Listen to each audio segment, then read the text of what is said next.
Hello, hello. Happy Sunday, June 14th, 2:25 p.m. Alex reporting for duty. Um this video diary journal.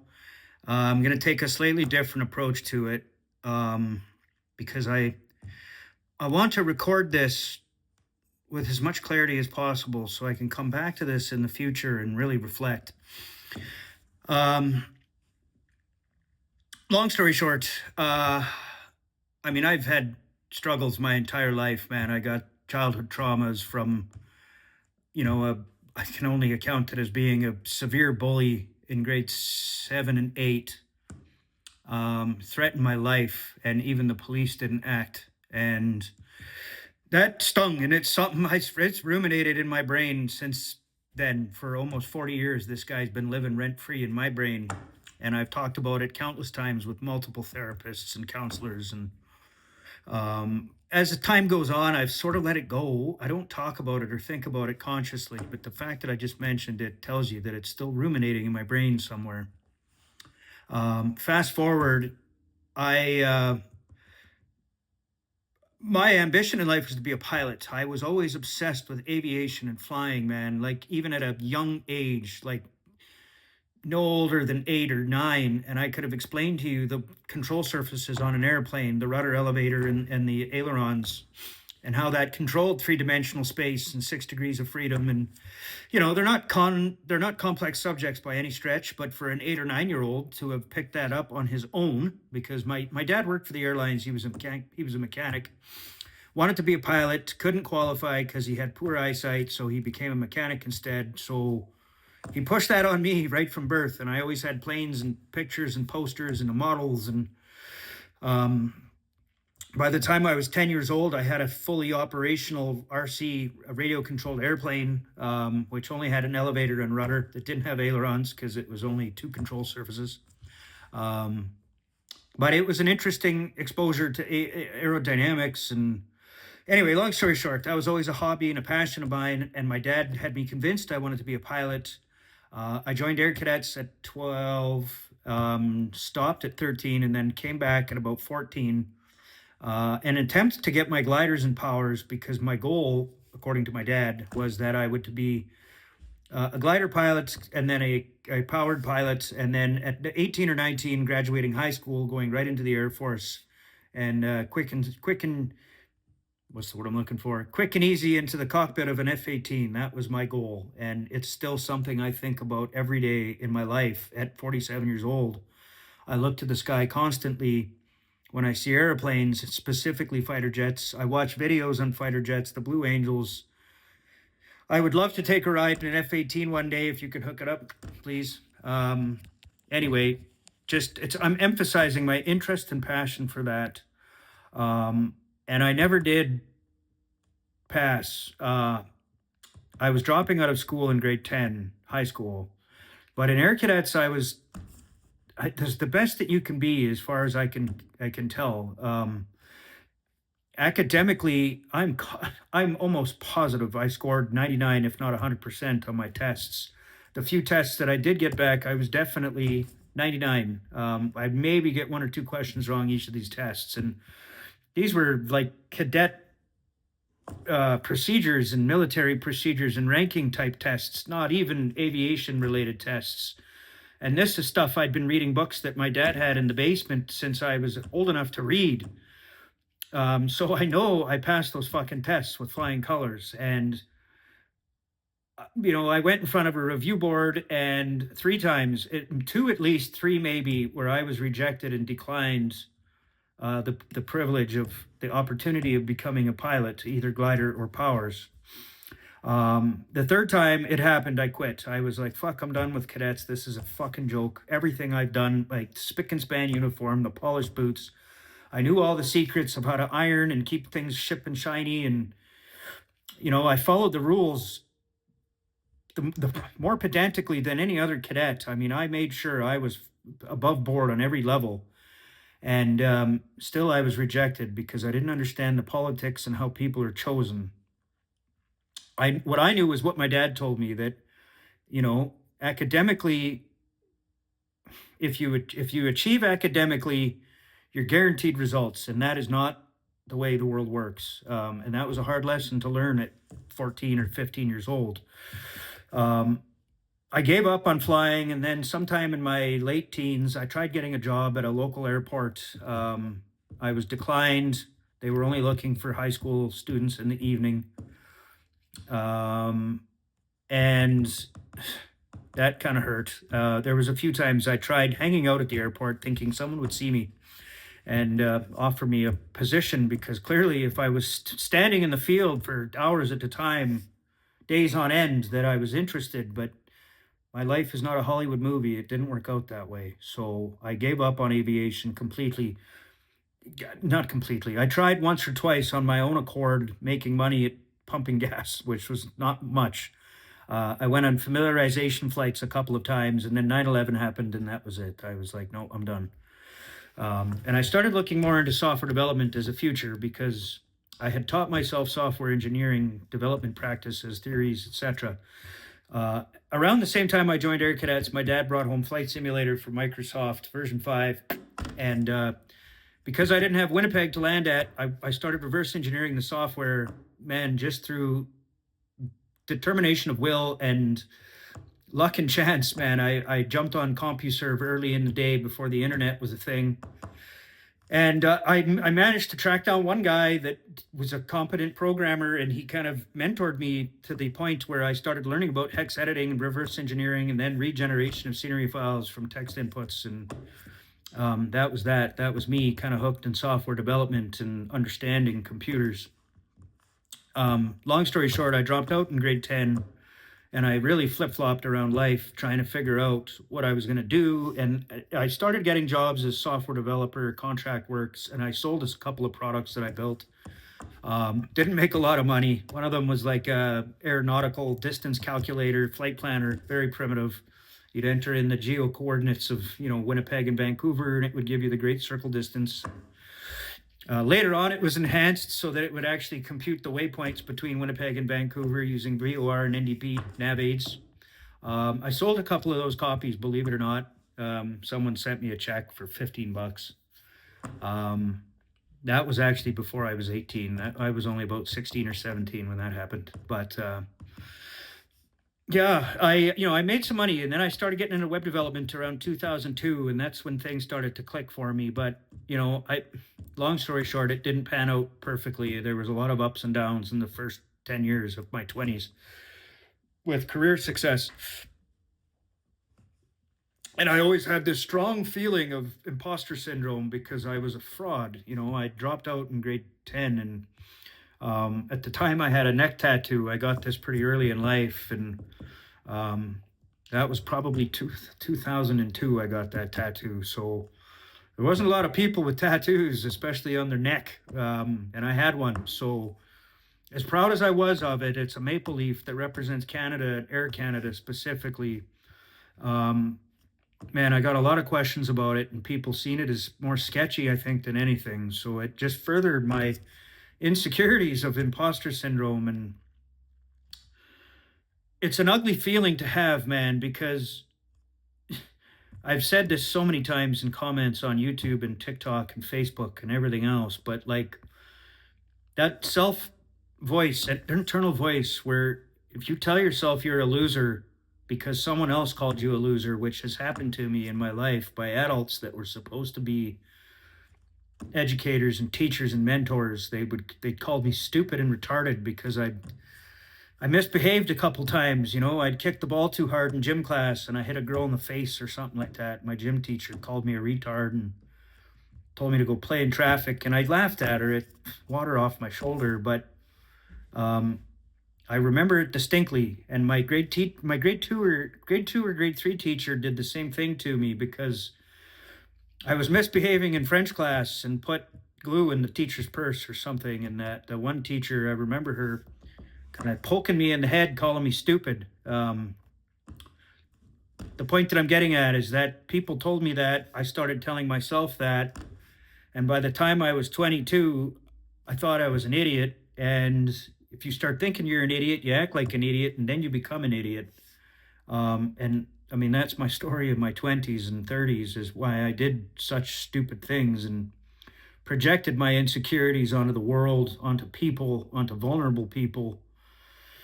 And none of those things made me feel better. And just that in turn made me feel worse, which I suppressed with alcohol and drugs. And that's just a vicious downward spiral, man. That those negative effects compound quickly.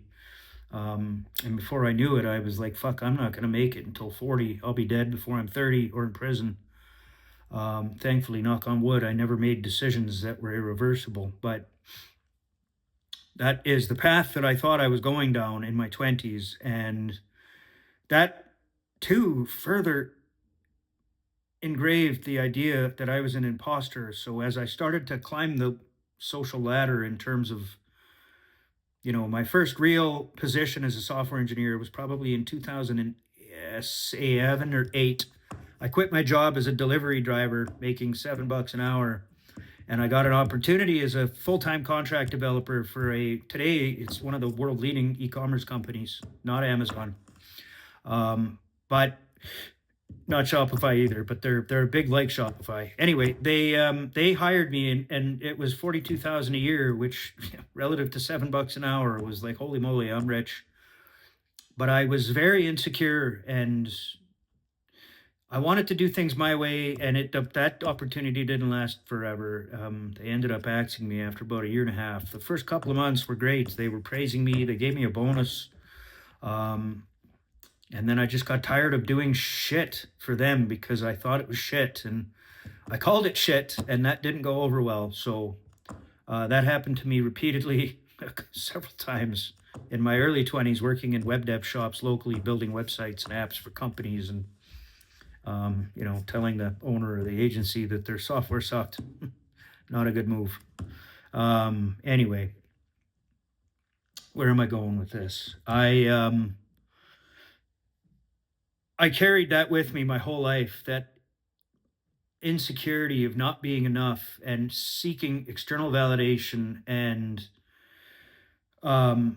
being sensitive to rejection and like not taking it well with women or careers. When I would get fired, I didn't always act the way I think I should have acted. I should have been more cordial about it. My place of employment where I was recently fired, when he dropped the hammer on me, I exploded on him a little bit. I was like swearing at him in the HR check, and I mean, I calmed down after about 5 minutes, but the fact that I did that was, I don't know, it was embarrassing. It's not me. It's not who I want to be. And I wasn't happy there. I knew it. They knew it. And cultural fit, misfit, whatever. It is what it is. But it's that pattern again, where the first 2 years I was there, I was a rocket, man. I was just busting ass and making everybody as happy as possible. And I got tired of working in their garbage and the bureaucracy and not willing to change and update. And it's a pattern. And I got a lot of these patterns, man, a lot of these childhood traumas of validation and rejection sensitivity from lack of attention or confirmation or validation from my parents or teachers or peers, being bullied. I can only, again, man, like I know every kid is bullied. I was bullied my whole life. And in turn, I bullied other people. But that kid in grade 7 and 8, man, was next level bullying. It's a very different thing to be told you're going to get murdered and have nothing happen to him. And it really was one of my defining moments in life where I was like, fuck, I'm alone, man. Not even my parents can help me. I had my brother from another mother was probably the most supportive person for me during those moments, but I recognized that it wasn't fair, nor was it reasonable to have him protect me all the time. So Keith, if you're watching this, love you, brother. Yeah. A lot of trauma, a lot of anxieties and failures in life. And the important thing is I suppressed all of this for my 20s, 30s, and 40s were completely alcoholic driven. I drank multiple times a week, Friday, Saturday, guaranteed 2 or 3 times a month. It was, a Tuesday or a Wednesday too. spending thousands of dollars a month for decades on drugs and alcohol. By the time I was 30, I was dabbling in cocaine quite a bit. And the last 5 years of my life was very heavy, several $100s a week. And I could afford it because I didn't have two mortgages. I was living in a cheap, affordable condo where it was only about $900 a month, 12 maybe with the condo fees. But yeah, it's crazy how much I silenced and suppressed. And I built this, what I want to go over these sheets that I printed with AI, Jungian theory when it comes to shadow work, the concept of integration and metanoia. I don't know how to pronounce that word. Meta and then noia, kind of like para and then noia. Paranoia, metanoia. It means change of self in Greek, I believe. And Carl Jung or his supporters have created this psychological course or discourse, I don't know what the word is, around the idea that some people don't change. Some people are late bloomers. And this video I watched on YouTube first thing in the morning was about people at midlife that experience metanoia, or what some people call spiritual awakening, where your persona that kept you alive and above water for decades cracks and can no longer support itself. And man, I'll be honest, that video hit me. Holy moly, that I was crying this morning and uncontrollably. I couldn't control it, which is part of why I was negotiating with AI, because I didn't understand why I was so upset and why it hit me so hard. But it hit me because I'm there. That's my life right now. You know, I'm sort of at this point where I'm just starting to reach the bottom of a downward spiral. Maybe not the bottom. I think I've been going up now for a while. But to explain things, yeah, to give you a timeline, last June I was fired, and several months later, a woman that I was in love with, or thought I was, and who only gave me breadcrumbs, nothing ever enough to sustain a relationship. I knew she wasn't interested in a relationship, but I got just enough sugar to keep me interested, like a fly coming back. I don't think she did it intentionally. Maybe she did. I don't know. I mean, she's probably not damaged, but not healed. And I was a safe bet and good enough for that, which at the time in drugs and alcohol, I told myself was like, hey, well, I'm better than 99% of the other guys that try and get in her pants and can't. What a stupid thing to tell yourself, accepting crumbs. Anyway, long story short, she decided that she finally found a man that tickled her fancy and committed to him. And the guy is a brother of a friend of ours who this woman said she would never have anything to do with her or any of her ilk or kin or anything. So the fact that she met her brother and then fell in love caused me such tremendous cognitive dissonance. I can't explain it any other way. It completely erupted my worldview.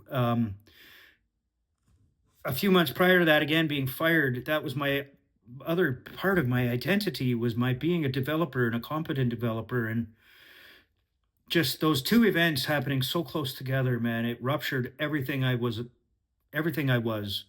And there's my moment of metanoia where literally overnight, man, I committed to not going on Facebook, never talking to any of those people again, which I haven't held up 100%.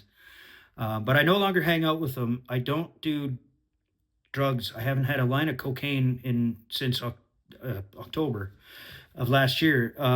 I've had 3 drinks in that time period, and I've smoked maybe a dozen cigarettes or 2 dozen cigarettes. I quit all that shit. I started eating healthier, working out, going to sleep, sleeping better, rather, and just really trying to heal because I was in so much pain emotionally and physically too, which didn't help. But that was my moment of spiritual awakening, man.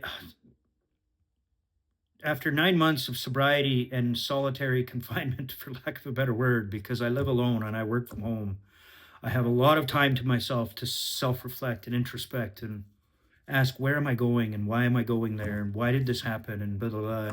These are questions that I never cared to ask because I thought all of this stuff is black magic or voodoo, up until I needed it because my scientific, logical brain wasn't answering questions of the broken heart. Anyway, long story short, this is the 20-minute section of, I want to do another 15 minutes reading these off of AI. What AI fed me, I asked it to summarize, man, and it was beautiful. And it touched me because it reflects what I see in myself as a mirror. I don't know. I mean, I might not be any of these things to the outside world, but that doesn't matter. There's the external validation, man, that all I needed to know was to hear this from something that mirrored my thoughts and made clarity out of just random thought dumping, which is I'm doing to this right now. What I would do to the AI, and I do it for hours and hours and hours nonstop. I literally did it from this morning, from about 8 until about an hour ago, when I went outside and sat in the deck and just kind of asked it to summarize, and then read the summary of a 5-hour conversation I had with AI. And I printed it because I want to keep it as a reminder to self. And I'm going to title this video as my introduction or real life case study of metanoia, and or at least spiritual awakening. Because I mean, I'm a different person, emotionally for sure, and I never plan on going back. This is my new path and my new persona, my new identity moving forward is someone that's sober and sticks to his guns. And I don't want to disguise my ambition or keep myself small, in fear of not making it and then looking like a fool. Anyway, that's what the next video is going to be. It's going to be me reading these, and I don't know what to title it: shadow work or metanoia, spiritual awakening. Anyway, this will probably be a 2 or 3 part video. So if you're watching, I see you, I feel you, appreciate you. Thanks for your eyeballs, and stay blessed, and we'll chat soon. Bye.